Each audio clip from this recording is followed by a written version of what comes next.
including an airline pilot, a physician, a U.S. Bureau of Prisons agent, and a lawyer. That's Frank William Abagnale Jr., who is an American security consultant known for his history as a former confidence trickster, check forger, and impostor between the ages of 15 and 21. Abagnale's life story provided the inspiration for the feature film Catch Me If You Can, starring Leonardo Dicaprio. I actually watched this film, it was really good. Lebo Thinane caught up with Abagnale while he was on a 2-day visit to South Africa, and this is how it went. Good morning.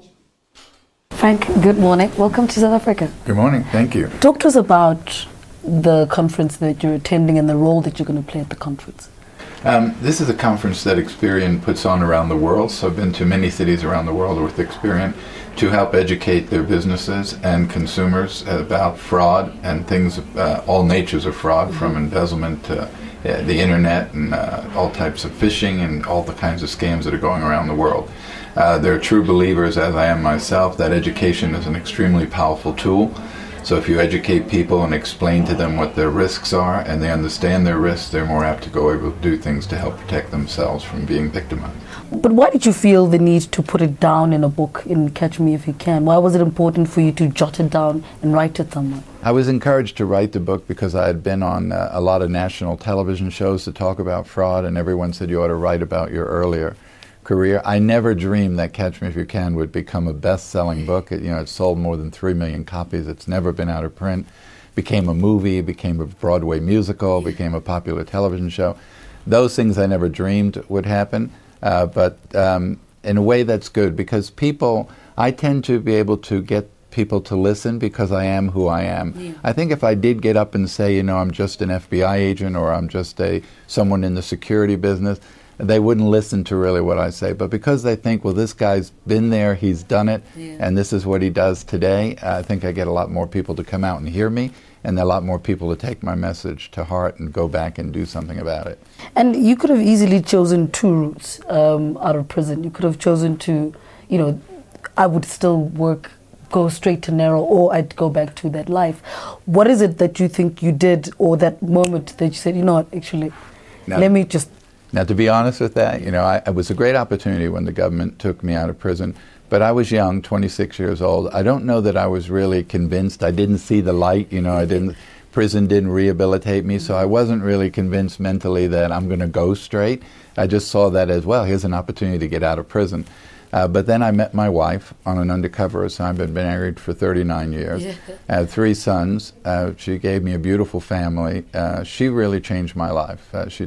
Being a father and having children and realizing the responsibility that has and how important that is, those are the kind of things that really changed my life and made me the person I am today. Do you find yourself that sometimes you have to convince the ordinary person to say what you did was wrong and we're not glorifying what you did just because the book came out, the movie came out, the musicals came out?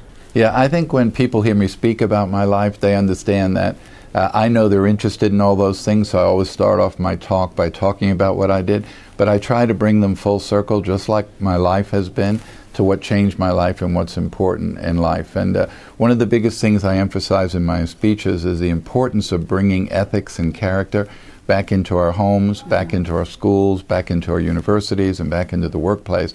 Because the truth is, we can develop all the technology in the world, all the sophisticated security in the world, but it's all going to rely on someone to operate it. And if that person has a lack of character or a lack of ethics in their makeup, then it's doomed to failure. So as a society, everywhere we live in the world, we got to bring values back. And this has nothing to do really with religion, but just the right from wrong. What is right and what is wrong? And we have to instill that in young people, and we have to carry that through their education as part of their education. Do you think that was lacking in a young Frank growing up in New York? I think a young Frank ran away and, found himself. My parents' divorce, I had to decide between my mother and father.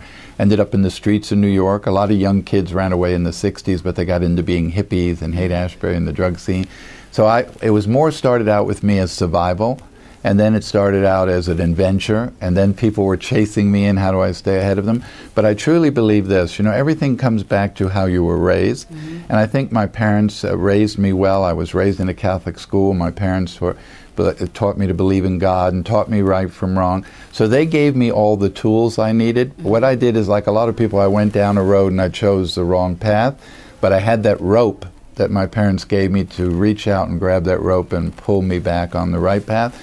I'm very concerned today because there are a lot of children who don't have those values instilled in them, and they go down that wrong road, and there is no rope to reach out and put them on the right road. So this is why it's so important, I think, to do that. How much of a role did your siblings play in the person you turned out to be? Very important. It was very important to me. I knew that having gone through a divorce, I wanted to make sure that when I married my wife, that would never be an issue, that I would never want to divorce my wife or end up in that situation, nor most of all put my children through that situation. And then having children becomes an enormous responsibility when you realize you have 3 sons and you want to make those sons to become good people and do good things in their life.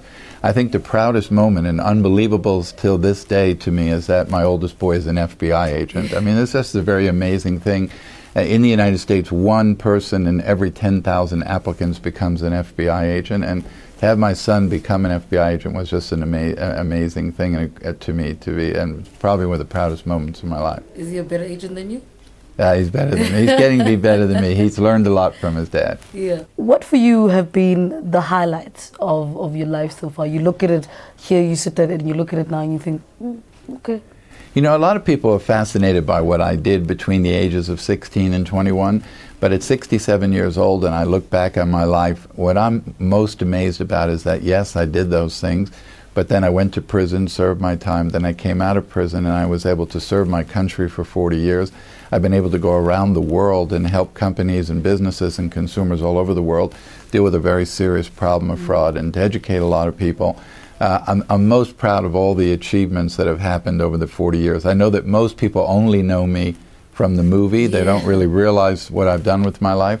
But that I do, and that's the most important thing, that I've raised 3 wonderful children. I've been married for 39 years. I'm a good father and a good husband, and those are my achievements in life and the things that are important to me.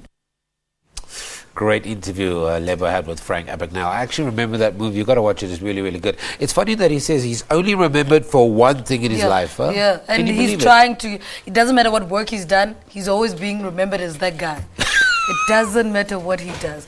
Well, we have come to the end of the